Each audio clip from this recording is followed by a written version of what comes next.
Boa noite, pessoal, tudo bem? Mais uma terça-feira estamos aqui, mais um Pode Questionar. Nessa noite eu tenho o prazer de estar aqui entrevistando, conversando, dialogando com o pastorzão aqui, Pedro Vinícius. Pastor, não conheço muito ainda, né? Pastor, não te conheço muito assim, mas eu quero que o pastor se apresente um pouquinho. A gente sabe um pouquinho da história que o pastor comentou com a gente aqui, que ele veio para Itapuá através da igreja Irmãos Menonitas e hoje está ativo como missionário, né? Pastor missionário. Amém. Aqui em Itapuá, e quero deixar o pastor se apresentar. Fica à vontade, pode falar seu nome, tudo certinho.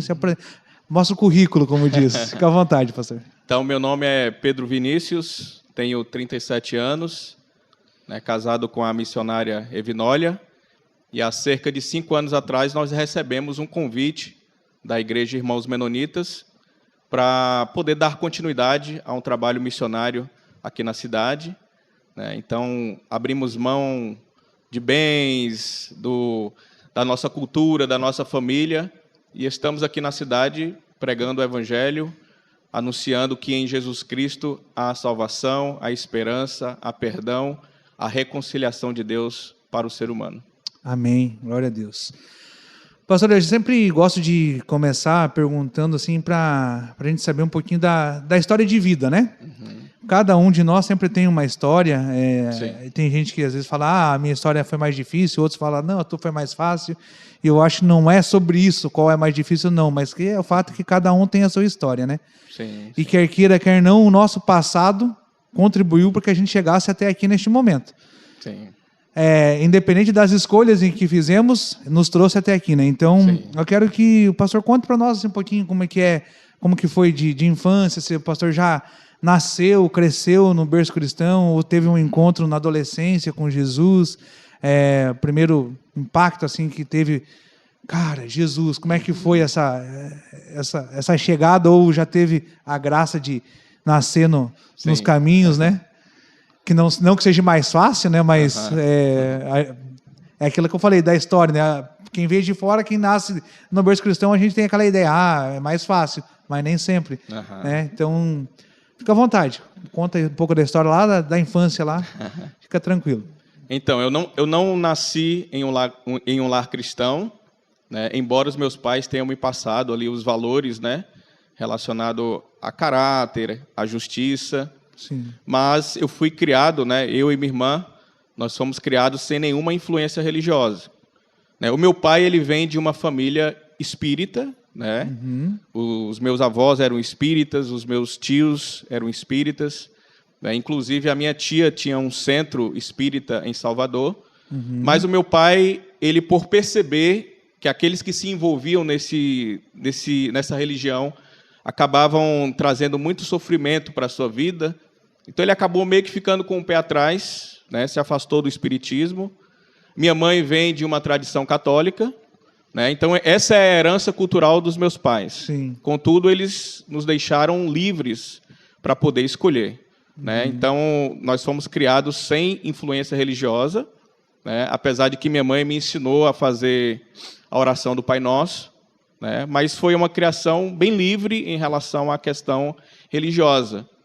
Mas, desde muito cedo, a figura de Jesus me impactou, né? Então, eu lembro que passava um filme na Globo, né, na sessão da tarde ali, contava a história de Jesus. É um filme muito interessante, né? É um filme cujo tema é Jesus, a maior história de todos os tempos. E ali, o personagem que fez Jesus era um personagem muito alegre. Ele sorria, ele dançava, ele se alegrava, e aquilo ali mostrou para mim um Jesus alegre, feliz, não aquele Jesus muito carrancudo, triste, distante, Sim. como muitas vezes, né, algumas vezes a religião nos apresenta. Exato. Mas foi a partir dos meus 18 anos, né, onde eu estava angustiado na minha alma, triste, sem direção, sem sentido, foi quando eu de fato tive um encontro com Cristo e a minha vida mudou radicalmente. Eu encontrei esperança, sentido para viver, direção, propósito, e isso acabou mudando radicalmente a minha vida. Abracei o Evangelho e me senti chamado por Deus para poder pregar essa palavra de salvação, de esperança. E aqui estou, nas mãos de Deus, esperando, né, as direções de Deus para esse momento da minha vida. Um momento muito especial que eu estou vivendo e Deus está à frente, né, guiando aí. Amém, glória a Deus. Quando a gente vê alguém que vem de outra linha religiosa, digamos, né? Eu sempre tenho eu já conversei com pessoas que vieram do candomblé, pessoas que Sim. vieram do catolicismo, do espiritismo. O pastor é o primeiro, como pastor, que eu estou conversando. Não que o pastor tenha frequentado não né? tive nenhum envolvimento. Não teve envolvimento, né? Mas a família teve essa percepção durante um tempo, né? Mas como o pastor já falou que sempre foi deixado muito livre também para vocês escolherem, né? Qual o caminho vocês queriam seguir. Mas eu acho que mesmo sendo muito livre, às vezes nunca ficou, a partir da escolha que o pastor teve lá, vou escolher por Jesus ou pelo meio evangélico, a família em si, assim, te olhou em algum momento de alguma forma diferente. Que a gente sabe, por exemplo, assim, eu nunca tive um contato religioso muito forte na minha infância. Então, a minha vida era assim, eu dizia que era católico, mas eu nunca tinha ido a uma missa. Não era praticante. Eu nunca tinha ido a uma missa. A minha mãe até ela ia em alguns cultos, mas também nunca obrigava a gente a estar participando de nada. Então, assim, e a família toda sempre foi muito católica, mas quando a gente se direcionou realmente pro evangélico, aí houve aquele... Mesmo a gente não sendo aquele católico praticante, houve meio que um afastamento assim, temporário. Hoje não. Hoje, graças a Deus, já juntou e a gente é chamado para falar um pouquinho da palavra de Deus para eles. Eles contam para a gente também a respeito da percepção deles e a gente se respeita e está tudo certo. Mas com o pastor teve esse breve afastamento ou alguma percepção da família assim de quando optou pelo meio evangélico Jesus, ou não? Quando eu aceitei Jesus Cristo, eu percebi que não houve aquele apoio dos pais, né? Da mãe, do meu pai, né? Mas também não houve aquela perseguição, né? Aquela dificuldade. Né? Mas também eu sentia que não havia, até pela ignorância deles, até porque algum tempo atrás, quando você assumia, né, ser um cristão, ser um crente evangélico, as pessoas muitas vezes olhavam assim com certo preconceito, né? De diferença, aquela né? coisa, o crente, né? Virou crente agora vai para a igreja, né? Então, eu percebi que meu pai, por exemplo, quando ele me viu muito envolvido, uma vez ele me chamou, né? E conversou comigo e falou assim, olha, você pode seguir o que você quiser. Agora, eu só te peço que você não seja um idiota, porque ele falou para mim. Uma pessoa manipulável, Sim. Ou seja, observe, veja, né, examine, mas tenha a sua opinião, tenha, né, a sua mente, né, examine tudo, não seja manipulado. Foi o que ele falou para mim, né? Já minha mãe já foi mais tranquila em relação a isso, nunca se meteu, né, nas minhas escolhas nesse sentido aí. Legal. E, pastor, quando conheceu Jesus, 18 anos de idade, 18 né? anos. A primeira percepção assim, de contato, na visão espiritual mesmo, né? Essa visão que a gente vive hoje, assim, se fala assim, cara, que... Eu, por exemplo, assim, eu sou muito viajão, pastor, sabe? Eu não lembro de pregação, não importa o que eu esteja fazendo, se eu estou orando, eu sou muito intenso naquilo que eu tô fazendo naquele momento ali. E para mim, meu primeiro impacto com Jesus assim, foi sobrenatural, né? Como foi assim, esse impacto? Eu gosto de falar da minha parte, assim, que eu lembro que quando eu cheguei na igreja, verdadeiramente para conhecer Jesus. Sim. Cara, eu cheguei na igreja e era numa vigília. O primeiro culto que eu caí foi numa vigília. Falei, olha só, todo mundo de joelho orando, falando aleluia, glória a Deus, outros falando em língua, e o que eu estou fazendo aqui? Né? E de repente alguém levanta lá do meio daquele povo e fala, ei, você que está falando o que você está fazendo aqui, começa só a falar que ele é santo, santo, santo, e começa um mover de Deus na minha vida. Eu falei, cara, que doideira, aquilo ali me ganhou. Como que foi com o pastor esse primeiro impacto? Então, como eu falei para vocês, a figura de Jesus, ela exerceu, né, desde a minha adolescência ali, por causa desse filme que eu contei, né, a figura de Jesus é uma figura muito alegre, muito sorridente, muito amorosa, carinhosa, E eu olhava para a figura de Jesus, e eu cria nele, mas cria de modo sem compromisso.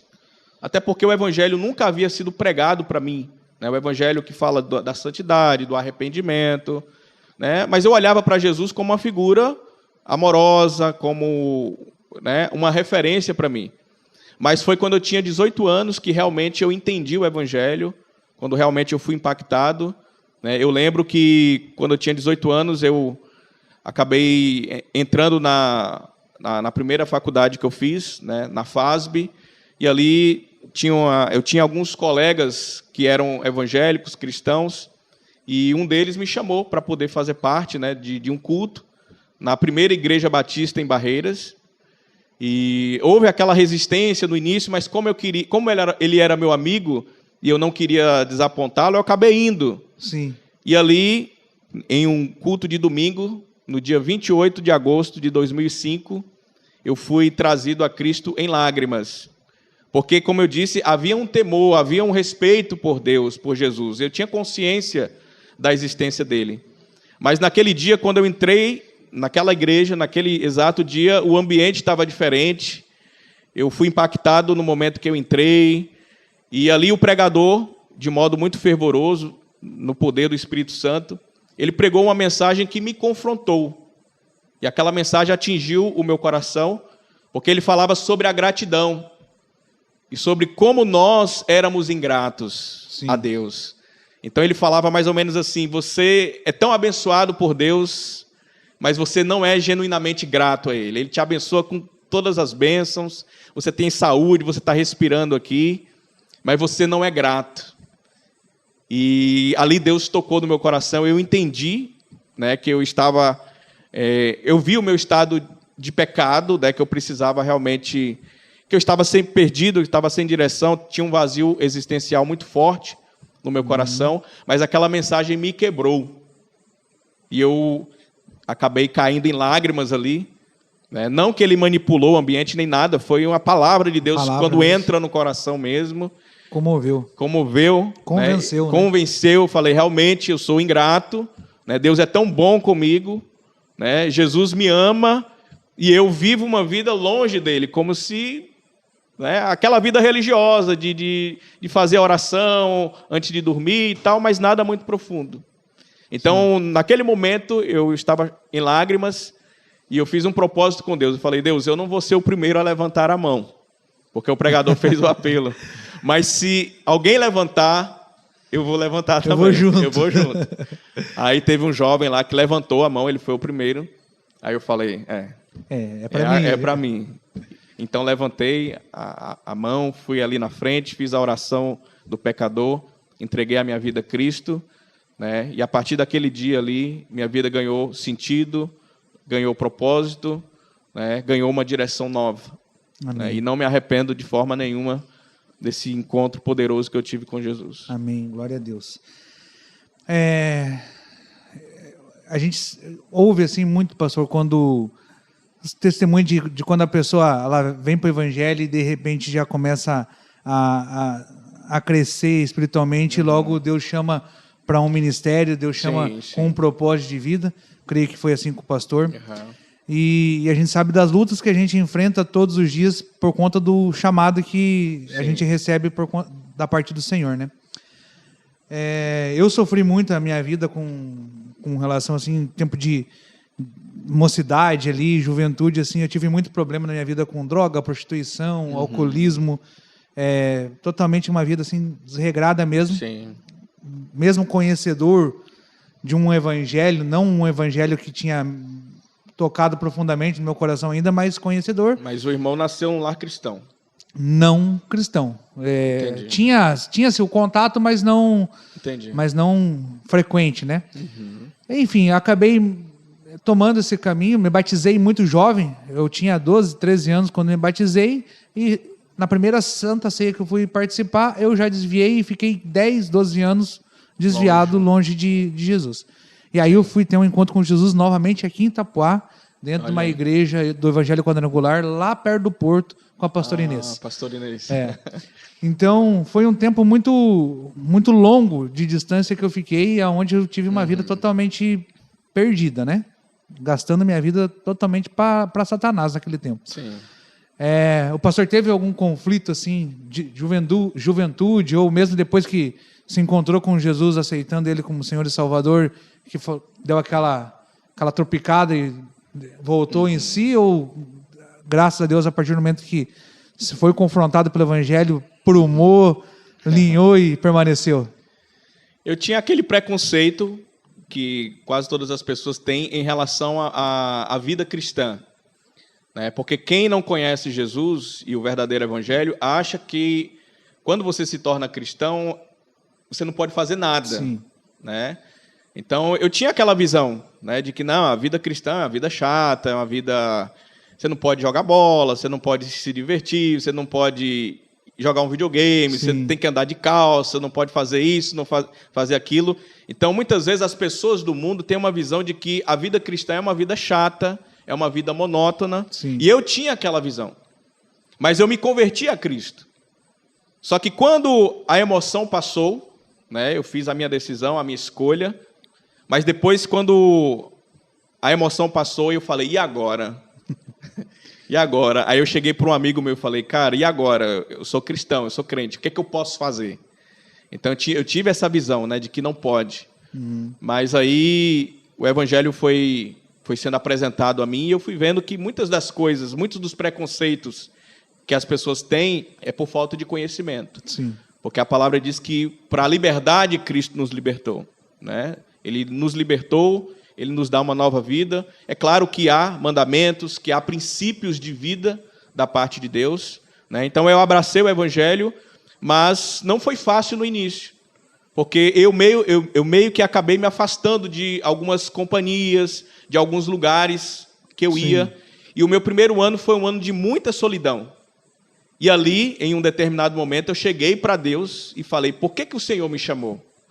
Porque eu não tenho um apoio amoroso da família, a família aceita, mas os amigos que eu tinha até então, eu acabei me afastando, por mim mesmo, porque eu sabia que eu poderia ser chacoteado, zombado. Sim. Então eu acabei me afastando dos amigos, de alguns lugares que eu ia, e eu cheguei para Deus e ali, em um momento de tristeza, de angústia, de solidão, eu cheguei e falei para Deus, por que o Senhor me chamou?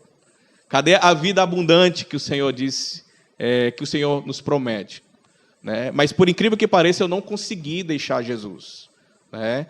Porque o amor dele me constrangia.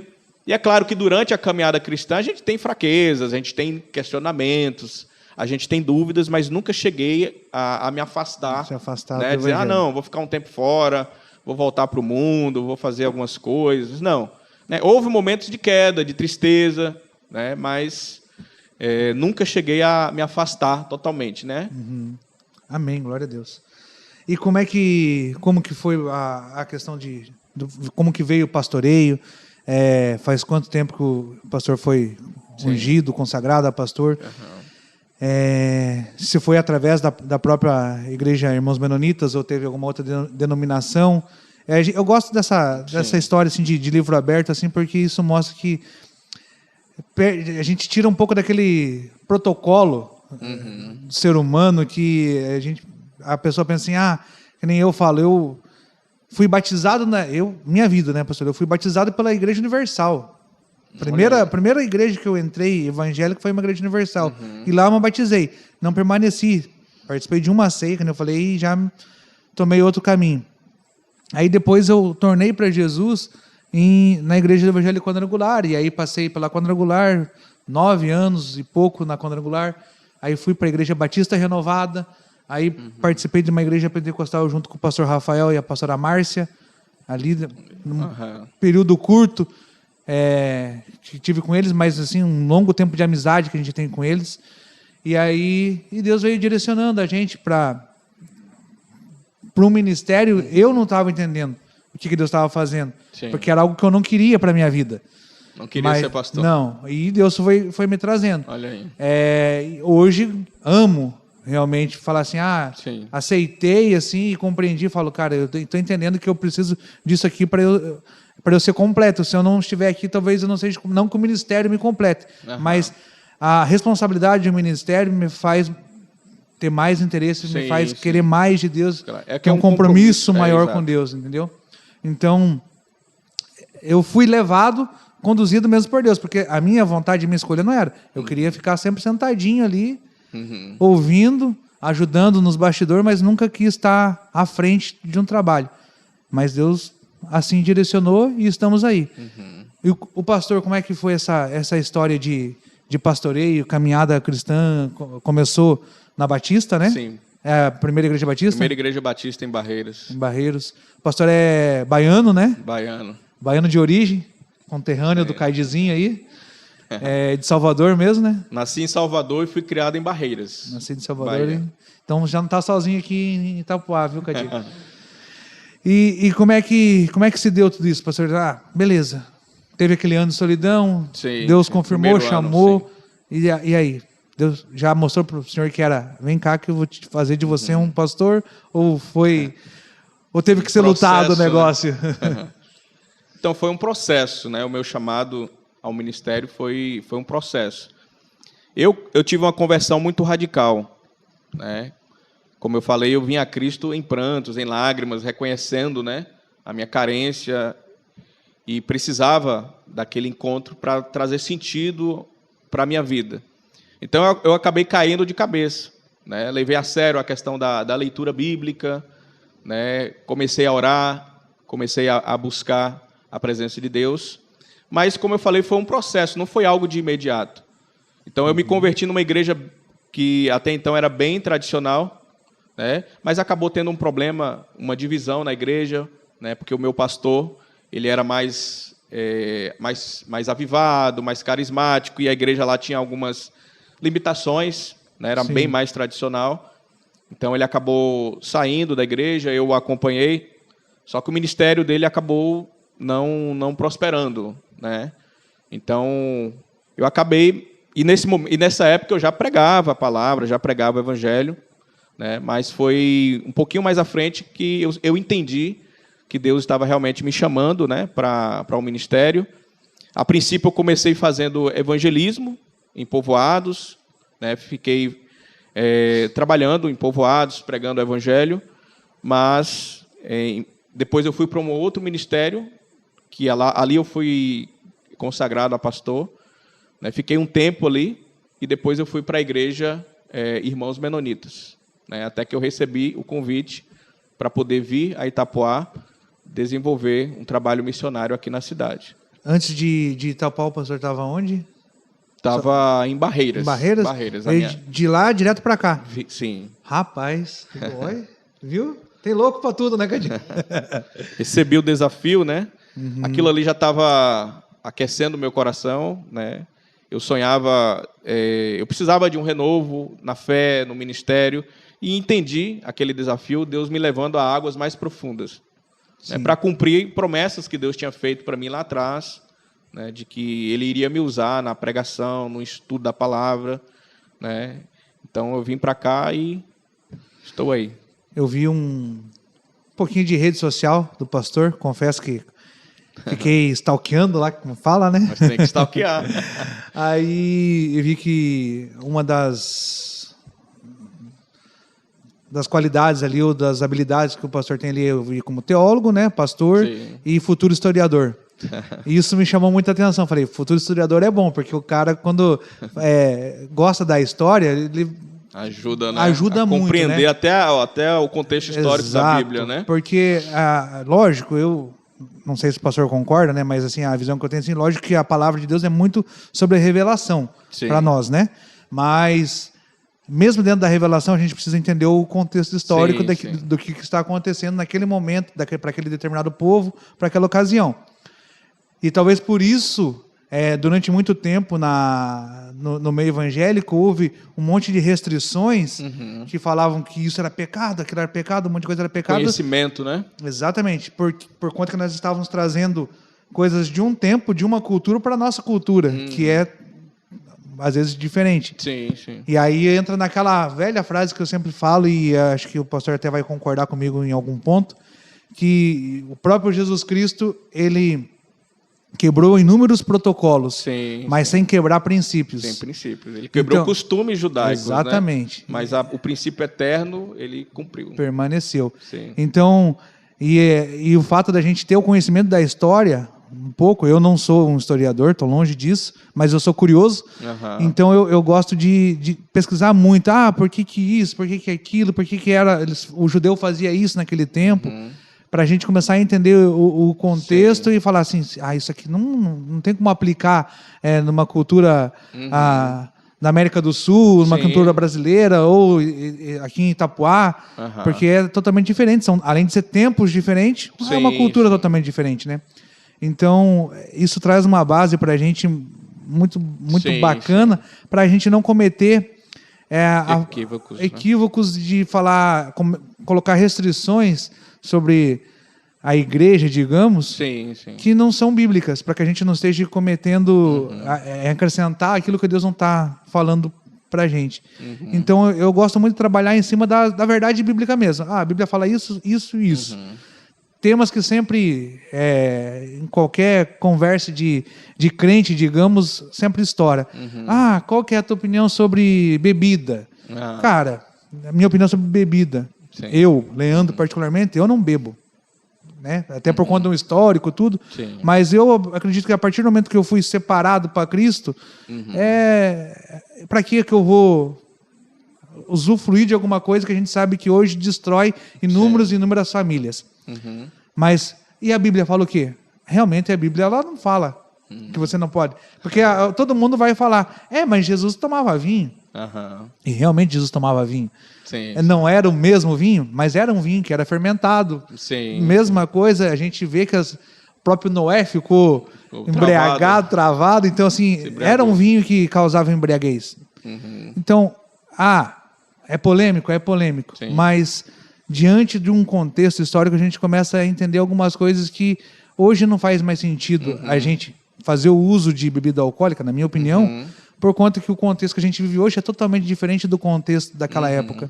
O povo é diferente, a cultura é diferente, o respeito que há entre as pessoas é diferente. Hoje há muito risco de você consumir uma bebida alcoólica, você pegar um carro, dirigir e acabar causando acidente. E sem contar que tudo que eu faço fora da minha razão, eu já não estou... Estou fora do projeto de Deus. Não é mais fazendo de acordo com aquilo que... Não estou deixando mais o Espírito Santo de Deus agir, estou agindo pelas minhas próprias vontades, digamos, né? Eu queria que o pastor contasse um pouquinho como que surgiu essa vontade de historiador, teólogo, a gente sabe que provavelmente muito por conta do pastoreio, né? Sim, sim. E qual é a visão assim, de temas polêmicos que no contexto religioso tem, que o pastor enxerga assim, não especificamente da bebida, mas de qualquer outro tema que o pastor queira falar, fica à vontade. Então, o interesse pela história, ela surge justamente pelo desejo de compreender o contexto histórico, né, da própria escritura também. Né? A Bíblia foi escrita em um determinado tempo, em uma determinada cultura. Né? E o estudo bíblico e teológico me levou a querer compreender mais a fundo o desenvolvimento da civilização humana, das crenças. Né? Eu entendo que o ser humano ele precisa ter uma visão, né, ainda que de forma geral da história, porque quando a gente olha para o passado, a gente aprende algumas coisas e através do erro dos nossos antepassados a gente aprende a não cometê-los. Sim. Né? Daí a importância de você conhecer o passado para que você não venha cometer os mesmos erros no futuro. Né? Mas o interesse em estudar a história surgiu justamente por causa da Bíblia, por causa da teologia. Eu via que para me poder compreender mais a fundo, né, a Bíblia Sagrada, eu tinha que compreender o ambiente onde ela foi escrita. Exato. E quando a gente conhece o contexto histórico onde a Bíblia foi escrita, a gente começa a entender o que é mandamento eterno, o que é costume, né, por que as pessoas faziam determinadas coisas, determinadas práticas. Né, e em relação à questão em relação a temas polêmicos, eu acho interessante porque é bom a gente conhecer, né, um pouco mais a fundo esses temas assim, né? Que dá mais conhecimento, você tem mais bagagem, né? Então, eu particularmente tenho uma visão de que nós não devemos ser tropeço para os irmãos na fé. Exatamente. Né? Embora, quando eu olho para a Escritura, eu vejo que a Bíblia ela condena o ato de se embriagar. Sim. Né? O apóstolo Paulo diz, olha, não vos embriagueis com vinho, onde há contenda, mas enchei-vos do Espírito. Ou seja, ele não proíbe necessariamente, mas ele diz, olha, não se embriague, né? Se encha do Espírito. Então, eu creio que... Você. Exatamente, eu creio que antigamente havia uma restrição maior, né, em relação ao consumo de bebida, até porque vem irmãos, né, de um contexto de bebida, o pai foi alcoólatra, a família foi alcoólatra. Então, alguns pastores eram mais radicais nesse sentido para evitar, né, com que algumas pessoas acabassem tendo dificuldade com isso. Sim. Então, mas eu entendo que a Bíblia, ela, nesse ponto, não é que ela autentifica que você tem que beber, se embriagar, cair, mas existe uma certa moderação ali. Né? Por exemplo, lá na Bahia, da onde eu venho, lá é um pecado. Né? O crente beber uma cerveja, tomar um vinho, lá não pode. Aqui no Sul eu percebo que é uma cultura um pouco mais diferente. Não sei como é que funciona a denominação do irmão, as outras igrejas aqui, mas eu percebo que aqui no Sul a cultura é um pouco mais diferente. Entende? Então é um assunto polêmico. Eu, particularmente, não bebo, né? Não incentivo as pessoas a beberem, mas se algum irmão chegar para mim, pastor, eu bebo meu vinho em casa, minha cervejinha aqui e tal, eu não me ponho contra. Eu só falo para ele, olha, cuidado, não dê mau testemunho. Exatamente. Né? Tenha sabedoria, porque você tem que ser testemunho para a sociedade. Então, vamos imaginar, o indivíduo ele toma lá o seu vinho em casa. Né? Mas e um ambiente de trabalho? Ele tomando lá a bebida, será que aquilo ali não vai ser um empecilho? As pessoas ali vão olhar para ele, vão ver ele um exemplo de um cristão fiel? Exatamente. Tem certos ambientes que não combinam. Exato. Então, essa é uma questão polêmica. Muito polêmica, né? Muito polêmica. Eu não estou aqui liberalizando, dizendo que pode. Eu estou dizendo que tem. A Bíblia ela condena o ato de se embriagar. Exato. Né? Mas também ela fala, olha, não seja tropeço para os irmãos, seja sal da terra, seja luz do mundo. O apóstolo Paulo fala, olha, se você, falando lá para os irmãos da antiguidade, né? Para a igreja de Corinto, se você for comer carne e aquilo ali for escandalizar o irmão fraco na fé, que só come legumes, então não coma. Não coma.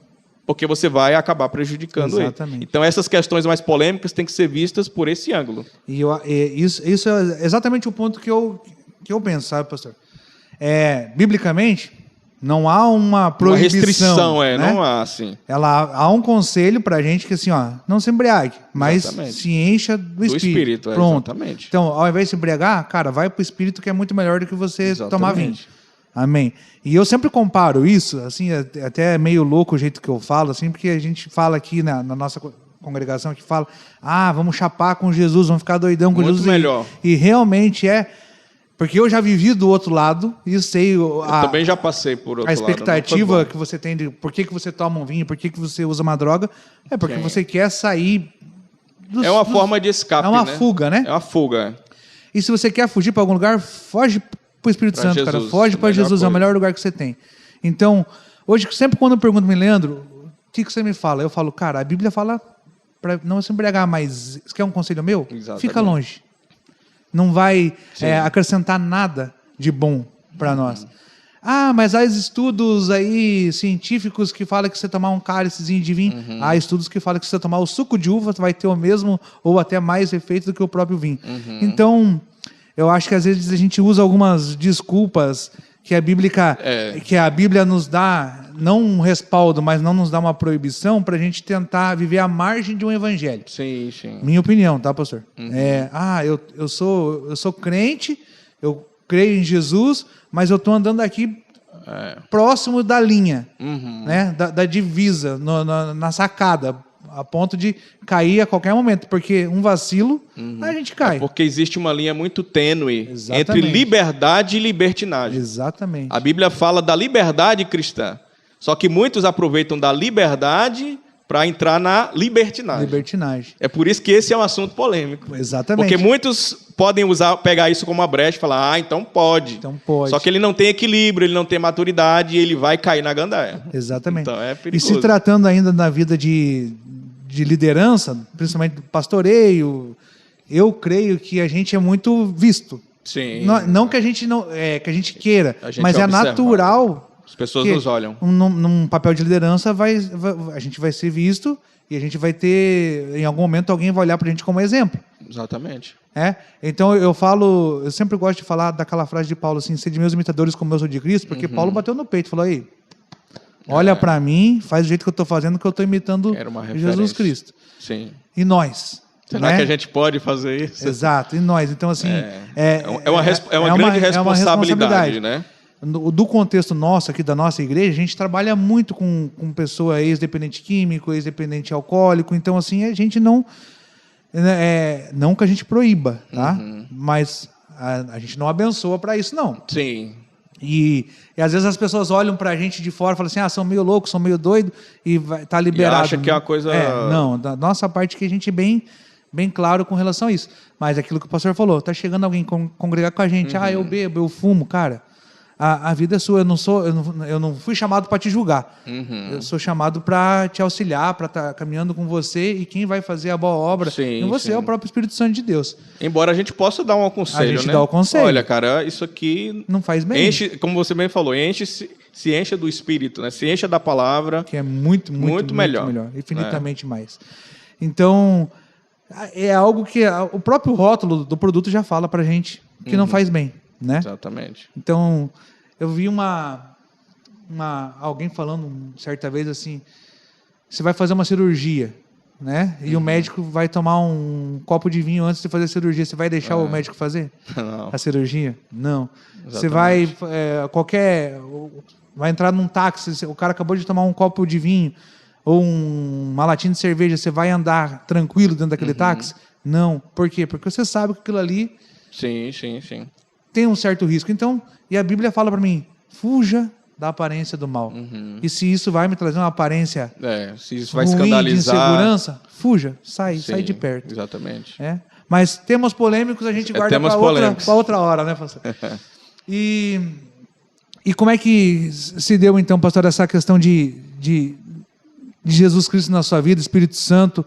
Eu tenho algumas histórias assim muito doidas com o Espírito Santo, e eu queria que o pastor compartilhasse assim algo que na sua visão assim, fala assim, cara, se eu conto isso aqui para qualquer pessoa, a pessoa fala que a loucura é minha, que isso não existe. Eu creio que o pastor já deve ter tido inúmeras experiências com o Espírito Santo, mas eu gosto de falar sempre de uma das que eu tive com o Espírito Santo, sim, foi de eu ouvir ele dizendo para mim que a minha esposa estava grávida, do nada, entre aspas, né, do nada. Então, a experiência mais doida que você teve assim, com o Espírito Santo de Deus, assim, cara, isso aqui, como que isso aconteceu? Era improvável eu saber disso, ou eu ter esse sentimento, alguma coisa, e você soube que foi Deus falando com você. Essa experiência doida mesmo. Que para os outros é loucura, mas para você é uma experiência extraordinária da parte de Deus. Eu tive uma experiência que me impactou, isso já faz alguns anos. Quando eu me converti, eu levei muito a sério essa questão de ler a Bíblia, né? E eu gostava de subir o monte, né? E ali tinha alguns irmãos que oravam, né? Que criam no poder do Espírito Santo. E eu lembro uma vez, e isso foi uma experiência que marcou muito a minha vida, isso até mesmo antes do chamado pastoral, né? Sim. Tinha um irmão lá que orava com um cajado, né? Ele era meio malucão, né? Do ponto de vista humano. E ele gritava e tal, mas era um homem muito, muito usado por Deus. E uma vez ali eu orando, eu lembro que ele me chamou, né, para o centro, né, tinha outros irmãos à volta, ele me chamou para o centro e ele me deu uma profecia. Falou, Deus está te chamando para fazer a sua obra. E eu lembro que quando ele transferiu o cajado para mim, né, eu senti uma presença muito forte, muito impactante. E a sensação que eu tinha é que eu ia cair no chão, por causa daquele impacto, né? Então, isso foi muito marcante na minha vida e eu vejo hoje que Deus confirmou, né? E também já tive algumas experiências em relação à batalha espiritual também. Já lidei com alguns casos de possessão demoníaca, né? E eu vi que o negócio era sério, né? E que a gente tinha que levar as coisas de Deus com seriedade. Sim. Né? Principalmente quando você assume o ministério. Você tem que estar realmente revestido do poder de Deus, da armadura de Deus, da força do Senhor, porque há espíritos malignos atuando no planeta Terra e nós, como mensageiros de Deus, a gente tem que estar atento, tem que estar vigilante. Né? Então, a gente tem que levar as coisas de Deus a sério. Exatamente. E eu lembro uma vez também, meu irmão, eu era muito novo na fé também, e foi a primeira experiência que eu tive segunda experiência que eu tive com espíritos malignos. Eu lembro que eu estava em família, a gente estava tomando um sorvete, um picolé, né? O pessoal aí de Barreiras sabe o picolé de Barreirinhas, né? E eu estava ali sentado, tomando um picolé com a família, e eu tinha acabado de discutir com a minha atual esposa, que até então era namorada. A gente tinha discutido e tal. E naquele momento eu estava ali de boa, tomando meu picolé, e veio uma mulher possessa, endemoniada. Ela do outro lado da rua, ela me mirou. Aí eu olhei assim, vi aquela mulher vindo na minha direção, torta, fazendo gestos estranhos. Ela parou diante de mim e ela começou a falar um idioma estranho que eu não conhecia. E eu fiquei ali por dentro tremendo, né? Mas eu, por causa da culpa, né, tinha acabado de discutir, eu não tive a ousadia de levantar e repreender. Aí eu lembro que ela estava tipo me zoando, né? Sim. Aí ela tipo quis pegar o picolé de mim, né? Eu estava ali chupando o picolé, ela fez tipo pedindo. Quando eu fui dar, aí ela fez uma cara muito agressiva e um barulho muito estranho. E começou a dançar ali de forma sensual e tal. E eu repreendendo na mente. E as pessoas à volta dizendo, olha o capeta ali, olha o cão ali. Só que eu não tive a ousadia, naquele momento era novo na fé, a questão da culpa. Mas na mente ele dizendo, Deus, tira esse negócio daqui, afasta isso daqui. Que vai que esse negócio pula dentro de mim. Não quero não. Não, e orando na mente até que ela se afastou. Mas ali eu vi, meu irmão, uma coisa feia diante de mim. Sim. Que o mundo espiritual é real, isso não é brincadeira, isso não é coisa da mente, não é loucura. Claro que tem problemas que são psicológicos, né? Sim. Que tem a questão da esquizofrenia, tem a questão da loucura, tem o aspecto psicológico natural. Sim. Mas tem casos que você olha assim e fala, a pessoa não está louca ali. Tem alguma coisa dentro dela. Sim. Né? E aquela experiência foi uma experiência negativa, mas que me impactou e que me provou ali, de fato, de que o mundo espiritual é real. Isso. E eu tinha que me preparar, né, para poder combater as forças espirituais do mal. Né? Essa questão de ter o psiquiátrico, né, e ter a parte espiritual. O espiritual, a gente sabe que a solução é uma só, é Jesus e resolve-se, né? Sim, sim. Agora, ao lado clínico, o próprio Deus deixou, né? Sim, os claro. médicos, a sabedoria humana aí, para que, acrescentando sobre eles, para que houvesse um tratamento para isso. Mas ainda sendo clínico, eu creio que ainda a solução para tudo Exatamente. Vem sobre Jesus. Mas se há uma oportunidade da gente tratar claro. clinicamente, isso eu sou muito tranquilo, pastor, aqui quando me falam assim, pastor, eu estou passando por depressão e tal. Meu irmão, busca ajuda, procura né? um psicólogo. Sim, não é pecado. Procura um psiquiatra, vai. Se for necessário tomar um remédio, toma, sim, porque às vezes a gente precisa de um auxílio. Claro. Não que vá ser para o resto da sua vida dessa forma, mas se tem um auxílio, vai, mas não se afasta de Jesus, não coloque sua fé somente no remédio. Exatamente. Tome o remédio, mas creia que Jesus vai te curar e vai te libertar desse problema, seja espiritual ou seja clínico. Jesus tem poder para restaurar. Então, é outro ponto que na igreja um pouquinho atrás era muito discutido. Porque depressão era tudo coisa do cão, exato. Tudo era coisa do diabo, né? Se espiritualizava muito essas coisas, né? Então, e a gente sabe hoje, né, sabe que realmente existe a parte clínica. Sim, a parte emocional. A parte clínica ela precisa ser tratada clinicamente. Sim.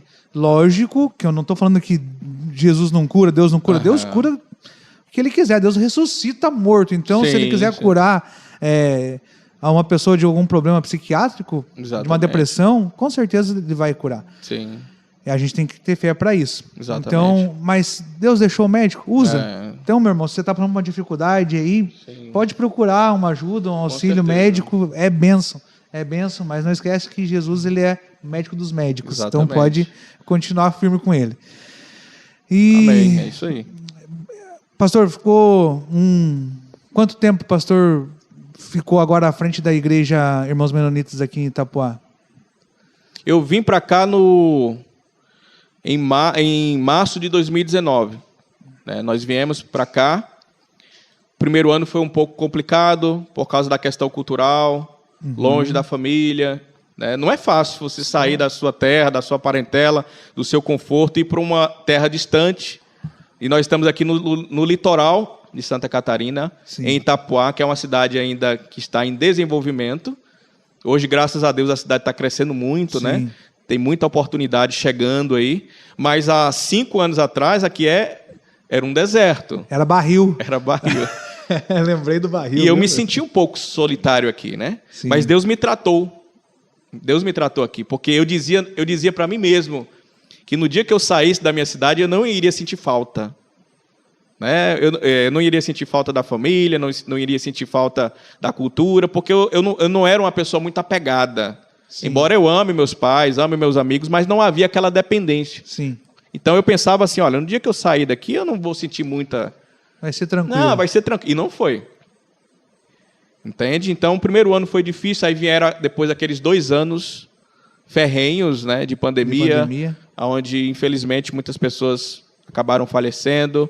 A gente não tinha liberdade para fazer os cultos por causa da pandemia. Sim. Então a gente pegou esses 2 anos difíceis, né? A gente tentou manter o trabalho ali por meio de contatos no WhatsApp, né?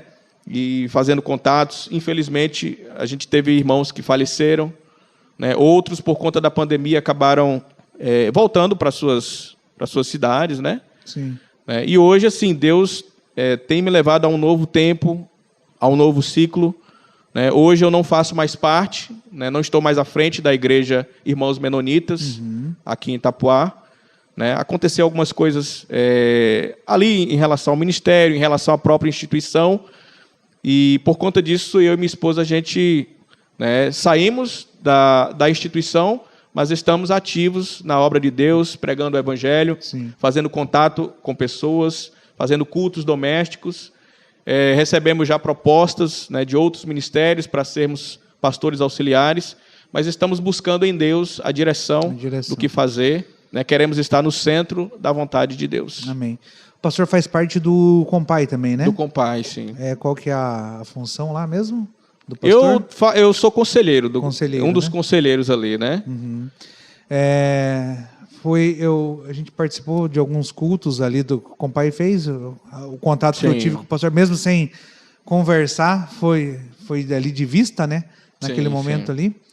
E algo que a gente vem comentando com os outros pastores que vieram aqui, que fazem parte do Compai, assim, que não sei se o pastor chegou a participar do Compai antes dessa gestão ou não, mas assim, é algo que tem me deixado esperançoso, digamos, né, com relação ao Compai, é que a gente está vendo que uma nova gestão, uma né, nova gestão, um novo tempo, e está vendo um pouco um pouco mais de vontade de união, né? Sim. Porque a gente aqui, a gente prega isso, pastor, assim, e eu falo que a gente prega mesmo assim, no fundo do meu coração, de verdade, isso que as pessoas que congregam na comunidade Avive não pertencem ao Avive. Elas pertencem ao reino de Deus. Exatamente. Né? Então, o reino de Deus é reinado por Jesus. Ele reina. Então, o que acontece? Muitas vezes a gente olhava antes para esse contexto de igrejas evangélicas e era algo que não entrava na minha cabeça e continua não entrando na minha cabeça. Por que haveria de ter uma disputa entre uma igreja e outra, sendo que, na verdade, faz parte do mesmo reino? Sim. Não importa se essa parte do reino está maior e a outra está menor, porque não é quantitativo. Sim, né? sim. A gente não vai medir por quantidade, a gente mede mesmo por relacionamento com aquele que está dominando sobre tudo e sobre todos. Então, hoje a gente vê que realmente está tendo essa comunhão entre as igrejas. Lógico que ainda Tem coisas e pontos coisas a serem melhoradas, a serem trabalhadas, mas está muito melhor, mas já está muito nova gestão, melhor, né, meu irmão? Então, é algo assim que eu confesso que até o pastor Nivaldo teve aqui, falei para ele, pastor, eu confesso que durante muito tempo a minha resposta sempre foi negativa. Não vou, tô de boa, na próxima eu vou, quem sabe. Porque eu não me sentia confortável com algumas situações que acontecia. E hoje a gente vê que está vendo essa simplicidade de falar assim, cara, não estou olhando mais, que até brinquei com o pastor Nivaldo, não estou olhando mais se o pastor Pedro está usando um terno, uma gravata, ou se eu estou de bermuda e tênis de skatista. Não é sobre isso. Não é sobre a nossa veste humana, e sim sobre a nossa veste... Nosso coração em Deus. Exato. Né? Não é mais sobre o ponto que eu acho polêmico, que eu acho que eu concordo com alguma coisa ou o pastor discorda, entendeu? É sobre a gente estar olhando para um único lugar, para uma única pessoa, estar olhando para a cabeça de toda a igreja. E hoje a gente está podendo viver um pouco disso. E eu creio que Deus está fazendo isso através, não sei se o pastor tem percebido isso, através de uma certa renovação, assim, até de pastores, digamos, né? Eu amo a vida do pastor Gilmar. Conhece o pastor Gilmar, da Assembleia? Conheço de ouvir falar. Sim. O pastor Gilmar, ele é extraordinário. Pastor. Ele tem um amor assim, tremendo. Ele já participou com a gente aqui do Pode Questionar. E assim, ele é extraordinário, aquele homem, sabe? E ele mesmo sendo um pastor já de muito tempo, um pastor já... que nem ele falou, já estou aguardando para jubilar. Ele falou, estou me aposentando, passando o cajado. Olha aí. Então... E ele sempre, mesmo ele sendo a Assembleia, hoje a gente vai falar qual é a maior igreja de Itapá. Existem várias igrejas que são numerosas, né? Sim. Mas a Assembleia ainda, na minha visão, numericamente falando, é a maior, não tem, né? Então, até do ponto de vista das estatísticas, a Assembleia de Deus é a maior igreja no Brasil. No Brasil, né? Então, não tem como a gente ir contra os fatos. Mas ele nunca se colocou à frente dos outros por fazer parte da igreja numericamente maior. Sim. E sempre ele acolheu o próprio pastor Adriano, outros pastores que passaram por ali, ele acolheu e amou, respeitou, e ele respeita até hoje. Só que a gente vê que essa nova geração de pastores que Deus está levantando, está tendo mais comunhão entre nós, né? Sim. A gente vê assim que não está havendo mais aquela disputa por ovelha. Hoje a alegria para mim fala assim, vai ter tal coisa, esse final de semana mesmo, pastor André do Bola de Neve, pastor, vai ter um negócio de jovens aqui e tal, passei pro líder de jovens nosso, cara, vai lá se quiser, com os nossos jovens, leva lá, participa, é bênção, ter essa comunhão, e não aquela separação mais. E lembrando que o pastor é da Bahia, eu vivi muito disso, assim, lógico que a gente chega de fora, a gente tem uma visão às vezes que talvez não seja 100% real daquilo que acontece. Sim. Mas eu fui ungido pastor lá na Bahia, em Feira de Santana. Feira de Santana. E o que acontece? No momento da minha consagração ali ao pastoreio, foram pastores de mais de uma denominação que estavam derramando óleo sobre a minha cabeça. Amém. E ungindo, assim. Então, a unidade da igreja, unidade, né? Entendeu?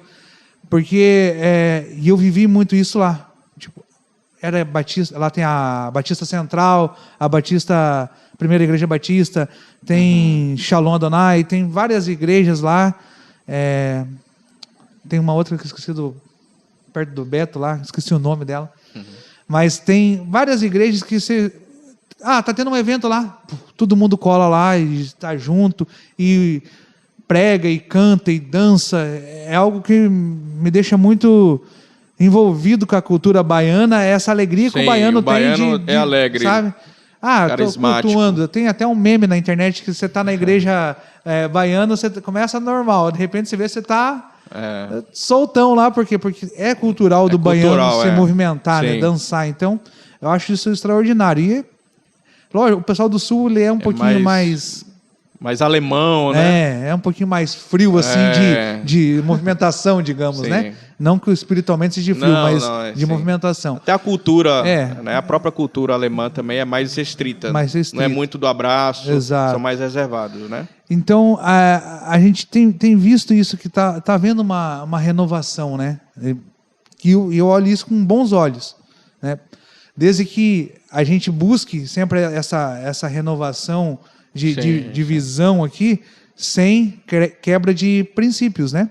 Porque tem muita coisa que a gente fala assim, não, isso aqui não se fazia, não se faz, e a gente vê que hoje realmente Deus trabalha e Jesus trabalhou para que a gente fosse verdadeiramente livre nele, né? Com certeza. E livre do quê? Inclusive livre do pecado, né? Acho que o principal foco de Jesus sobre a nossa vida é a liberdade, é nos livrar do pecado. Da morte. Da morte, porque o que acontece? A gente pensa que a gente está vivendo lá fora era uma liberdade, mas na verdade a gente estava escravo daquilo. Né? Ilusões ali. E teve um tempo que as pessoas que olhavam de fora para a igreja falavam assim, eles são escravos daquilo que eles estão vivendo da igreja. É a questão do não pode. Exatamente. Não pode fazer nada. E hoje isso tem sido quebrado. Tem sido quebrado muita coisa, né? Sim, não graças que assim, liberou tudo, não. Os princípios continuam, mas a forma de adorar a Deus é mais livre. E eu acho que tudo isso tem a ver com a questão dessa renovação até dos próprios pastores. A gente está vendo pastores mais jovens.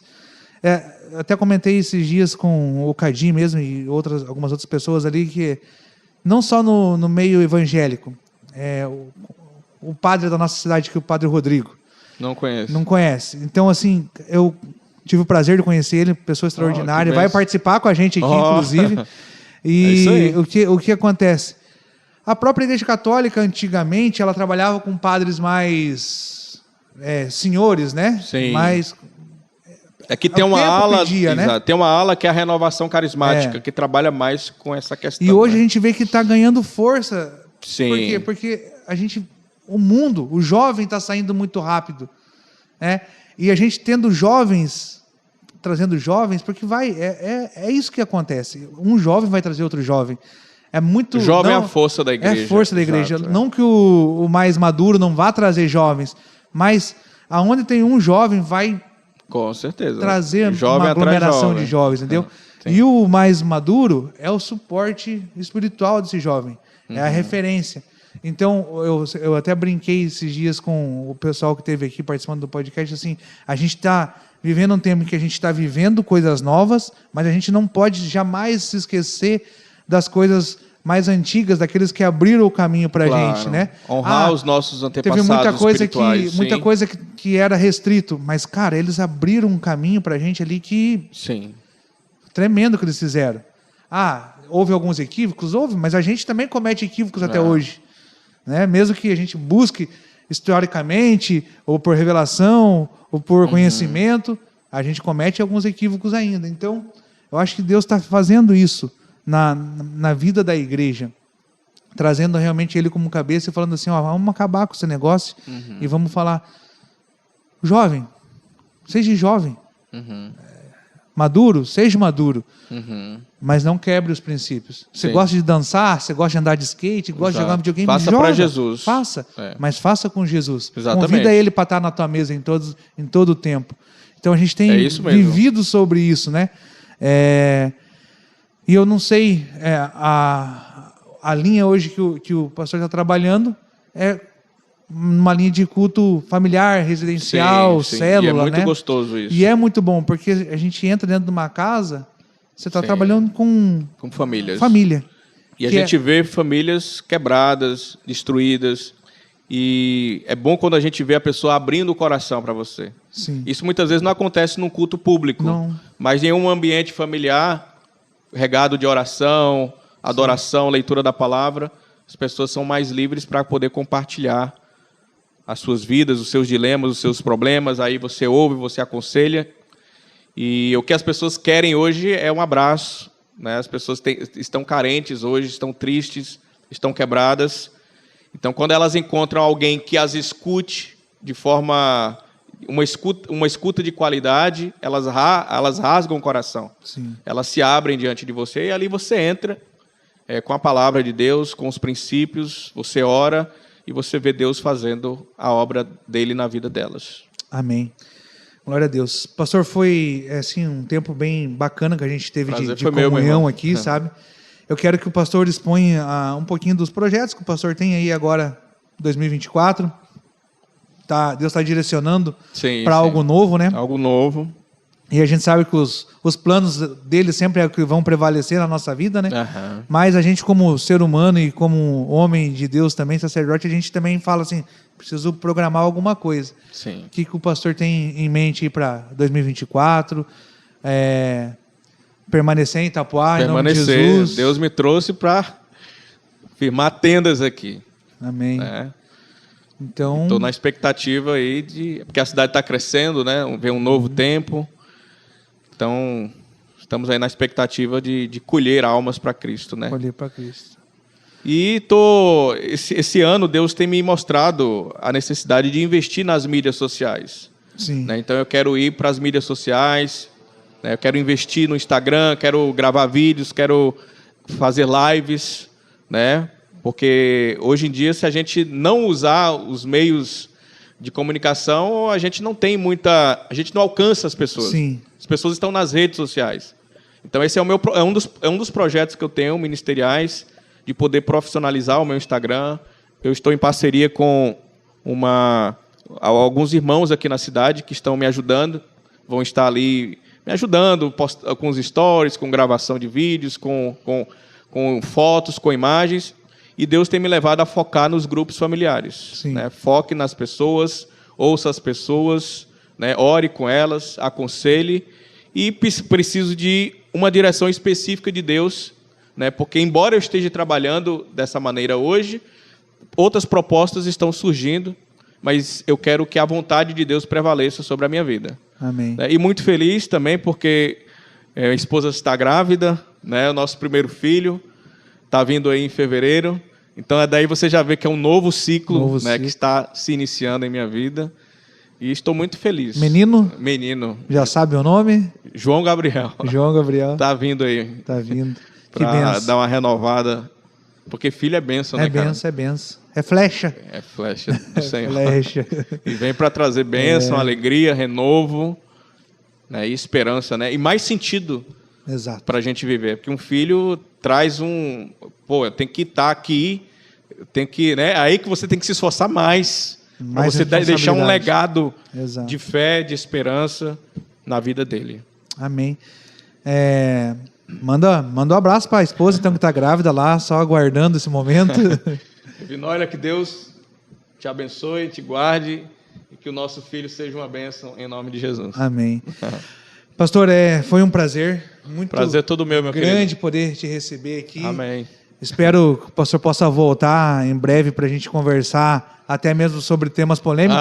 Estou disponível. Eu tenho até avisado já os pastores que vêm participar dessa mesa aqui. Eu gosto de debates também, debates teológicos, polêmica. Eu acho que isso é bom com equilíbrio, né? Exatamente. Com equilíbrio, sabe por que eu acho que é respeitando. interessante, pastor? Só abrir um parênteses aqui antes da gente finalizar. Eu até conversei com a pastora Helenita, que esteve aqui agora recentemente, a respeito de a gente estar olhando para uma garrafa. Sim. Certo? Digamos que isso aqui é o evangelho. Eu estou olhando de um prisma e o pastor está olhando de outro prisma, mas nós estamos olhando para o mesmo objeto, digamos, né? Então, se nós estamos olhando para o mesmo evangelho, talvez o lado que eu esteja olhando, a minha visão, seja um pouco diferente, porque nós estamos olhando de posições diferentes. Sim. Mas não quer dizer que não seja o mesmo evangelho. É o mesmo evangelho. Então, e por isso é importante o debate. Sim. Conhecer outras visões, outras respeitosamente, interpretações. Lógico, né? Que nem eu falo, e a gente muda também de opinião, né, com a caminhada cristã, né? Eu sou o cara que mais mudou de ideia na minha vida, pastor. Porque assim, tinha muita coisa que eu achava que eu falava, não, isso aqui nunca vai mudar, isso aqui é desse jeito que foi colocado na minha mente, eu aprendi daquela forma, de repente a própria palavra de Deus começou a me libertar de algumas coisas. Eu falei, mas isso aqui eu aprendi a vida inteira dessa forma e agora eu estou lendo isso daqui. Sim. Alguma coisa mudou. Às vezes alguém expôs para mim um novo ponto de vista, daí eu olhei para aquele prisma e falei, né? É verdade. Exatamente. Entendeu? Então desde que seja com respeito e respeitando as diferenças, a gente vai ter um debate sempre saudável.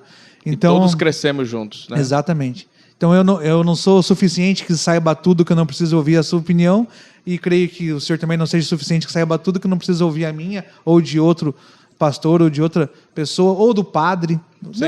Eu sou até meio estranho, todos podemos né? aprender com os outros. Exatamente, porque uma vez uma pessoa falou assim, eu posso sair daqui agora, atravessar a rua e bater de frente com um andarilho. Eu tenho algo para aprender com um andarilho. E ele vai ter algo para aprender comigo. Então, a vida é isso, ela vai estar ensinando a gente sempre de algum ponto de vista alguma coisa. Então, assim, já vou deixar esse convite aberto para uma próxima. A gente está fazendo essa mesa aí. Vamos sim. A gente já está selecionando alguns temas aí.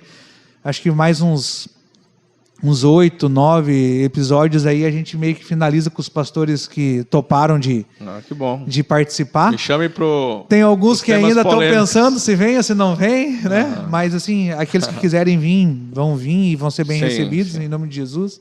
E os temas polêmicos a gente vai começar a fazer aquela rodagem justamente em cima daquilo que a gente conversou um pouquinho ali. A bebida alcoólica, outro tema que é polêmico, tatuagem. Exato.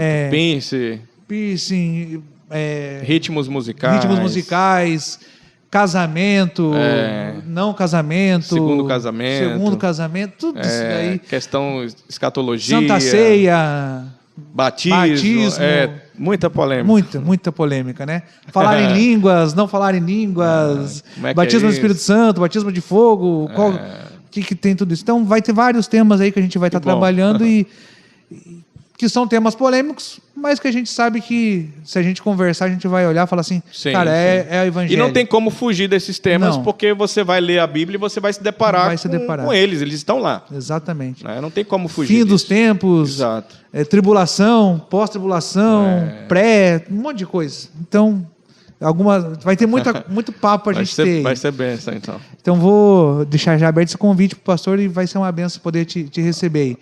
A gente vai deixar no final ali, nos rodapés, ali nos comentários, ali as redes sociais do pastor. Quero pedir para você seguir, curte, compartilha, vê os vídeos dele lá, que ele posta, segue ele, dá uma força para ele, em nome de Jesus. Vou pedir para você também estar curtindo esse vídeo aqui, esse podcast, que você possa estar sendo abençoado, que de alguma forma Jesus possa estar impactando a sua vida com o que a gente conversou, com o testemunho de vida do pastor. Amém. Só para concluir algo da vida dele que ele não falou aqui, mas ele contou para mim aqui antes de a gente começar a conversar. Ele deixou 2 faculdades de lado, concluiu, né, os estudos e deixou 2 faculdades de lado para seguir o chamado de Deus sobre a vida dele. Ele é um administrador Eu fiz o curso de Direito. Fez o curso de Direito. O curso de Direito eu tenho que até voltar lá, porque assim, eu não concluí a carga horária. Eu concluí a grade das matérias, mas como eu vim para o campo missionário no final de 2019, eu não colei o grau. Então eu tenho que voltar lá para poder.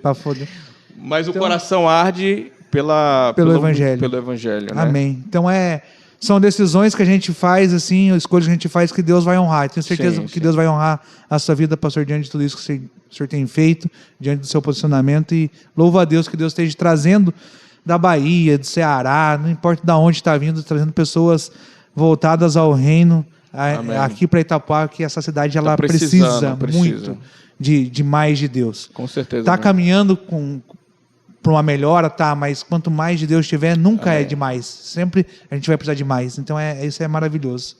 Amém. Tá bom? Deus abençoe, pastor. Amém. Se quiser deixar um recadinho para o pessoal, fica à vontade. Uma palavra de consolo, de ânimo, de determinação. Fica à vontade, pode falar para o pessoal o que o senhor quiser. A palavra de Deus nos diz que Deus prova o seu amor para conosco pelo fato de Cristo Jesus ter morrido por nós, sendo nós pecadores. Então, se você quer ver o tamanho do amor de Deus por você, olhe para a cruz. Porque ali na cruz, Jesus Cristo tomou sobre si as nossas dores, as nossas enfermidades, os nossos pecados. E a palavra de Deus nos diz que Deus nos amou de tal maneira que deu o seu Filho unigênito para que todo aquele que nele crê não pereça, mas tenha a vida eterna. Então, em Jesus Cristo nós temos salvação, nós temos o perdão de Deus, nós temos uma nova vida e uma nova história, e você pode ser ricamente abençoado através de Jesus Cristo. O meu desejo é que Deus abençoe a sua vida, a sua família, em nome de Jesus. Amém. Valeu, gente. Deus abençoe. Esse daí é mais um Pode Questionar. Curte, compartilha. Em nome de Jesus, manda nos grupos de WhatsApp ali. Fala para o pessoal assistir, dá essa moralzinha para nós em nome de Jesus. Seja luz para os povos. Deus abençoe. Até a próxima.